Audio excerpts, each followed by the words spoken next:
વારંવાર વિવાદમાં રહેતું પાદરા નગરપાલિકાનું વોર્ડ નંબર 3 ફરી ચર્ચામાં। સ્થાનિકોમાં ભારે રોષ, ખાડા ગંદકી અને ભરાયેલા પાણીથી રહીશો પરેશાન। સ્ટ્રીટ લાઇટ સહિતની સમસ્યાઓનો ઉકેલ ન આવ્યોનો આક્ષેપ। સ્થાનિકોએ ચૂંટાયેલા સભ્યોની કામગીરી સામે ઉઠાવ્યા સવાલ। પાદરા નગરપાલિકાનું વોર્ડ નંબર 3 ફરી એકવાર ચર્ચાનું કેન્દ્ર બન્યું છે। સ્થાનિક રહીશોનો આક્ષેપ છે કે વિસ્તારમાં લાંબા સમયથી ખાડાઓ, ગંદકી, ભરાયેલા પાણી, મચ્છરોનો ઉપદ્રવ અને વારંવાર બંધ રહેતી સ્ટ્રીટ લાઇટ જેવી સમસ્યાઓ યથાવત છે, છતાં તેનો અસરકારક ઉકેલ આવ્યો નથી। સ્થાનિકોનું કહેવું છે કે ચૂંટાયેલા સભ્યો પારુલબેન દરજી, જિજ્ઞાસાબેન પટેલ, નયન ભાવસાર અને વિજય ગોહિલ દ્વારા વિસ્તારની સમસ્યાઓનું નિયમિત સ્થળ નિરીક્ષણ થતું નથી, જેના કારણે લોકોમાં અસંતોષ વધી રહ્યો છે।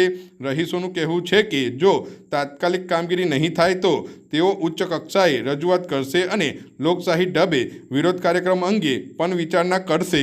હવે સવાલ એ છે કે શું પાલિકા તંત્ર અને ચૂંટાયેલા સભ્યો આ સમસ્યાનો ઝડપથી ઉકેલ લાવશે કે પછી સ્થાનિકોની નારાજગી વધુ ઉગ્ર બનશે? આ મુદ્દે પાલિકા અથવા સંબંધિત ચૂંટાયેલા સભ્યોનો પણ પક્ષ સામે આવે તો તેને પણ સમાન મહત્વ સાથે રજૂ કરવામાં આવશે। વોર્ડ નંબર 3માં ગંદકીનું સામ્રાજ્ય ઊભું થઈ ગયું છે।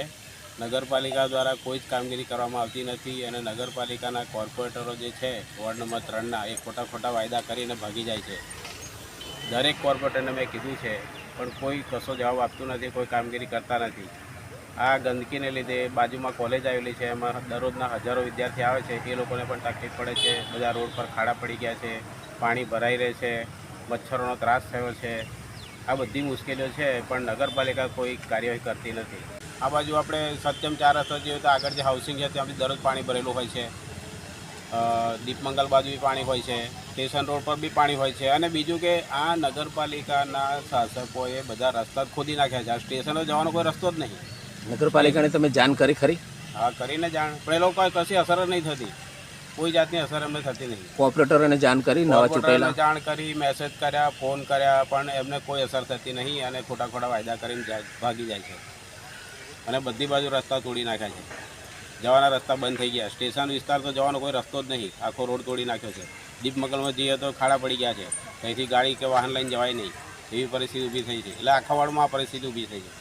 એટલે નગરપાલિકાની કામગીરી બિલકુલ છે જ નહીં, કશું કામ કરતા જ નથી। સફાઈ કર્મચારીઓ બી આવતા નથી, કોઈ સફાઈ થતી નથી બધી। અને આપણે પૂછીએ તો એવું કહે છે કે ભાઈ કોન્ટ્રાક્ટ આપ્યો, તો કોન્ટ્રાક્ટ કયા આધારે આપ્યો?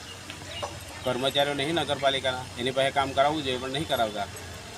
આ કોન્ટ્રાક્ટના લીધે શું છે, કોન્ટ્રાક્ટનું નામ લઈને બધા કામગીરી કરતા નથી। કોલેજના ગ્રાઉન્ડની અંદર જે પાણી ભરેલું છે એને લીધે મચ્છરનો ત્રાસ ને ઘણું ગંદકી ઊભી થઈ છે। એ બહુ વિકટ પરિસ્થિતિ ઊભી ના થાય એટલા માટે નગરપાલિકા તાત્કાલિક કંઈ કરે તો સારી વાત છે। નગરપાલિકા પાદરા જો કશું જ નહીં કરે તો અમે આગળ ઉચ્ચ કક્ષાએ રજૂઆત કરીશું। રિજિયોનલ નગરપાલિકા કમિશનર છે એને, કલેક્ટરશ્રીને, સરકારને, શહેરી વિકાસ વિભાગને બધાને રજૂઆત કરીશું અને જરૂર પડશે તો મોરચો બી કાઢીશું। અને આખા પાદરામાં આવી પરિસ્થિતિ છે, વોર્ડ નંબર 3 એકલું નહીં, આખા પાદરાની અંદર બધી બાજુ રોડ ખોદી નાખ્યા છે, દરેક બાજુ જવાની તકલીફ છે, પાણી ભરાઈ રહે છે અને આખું પાદરાની વસ્તી બધી જ હેરાન થાય છે।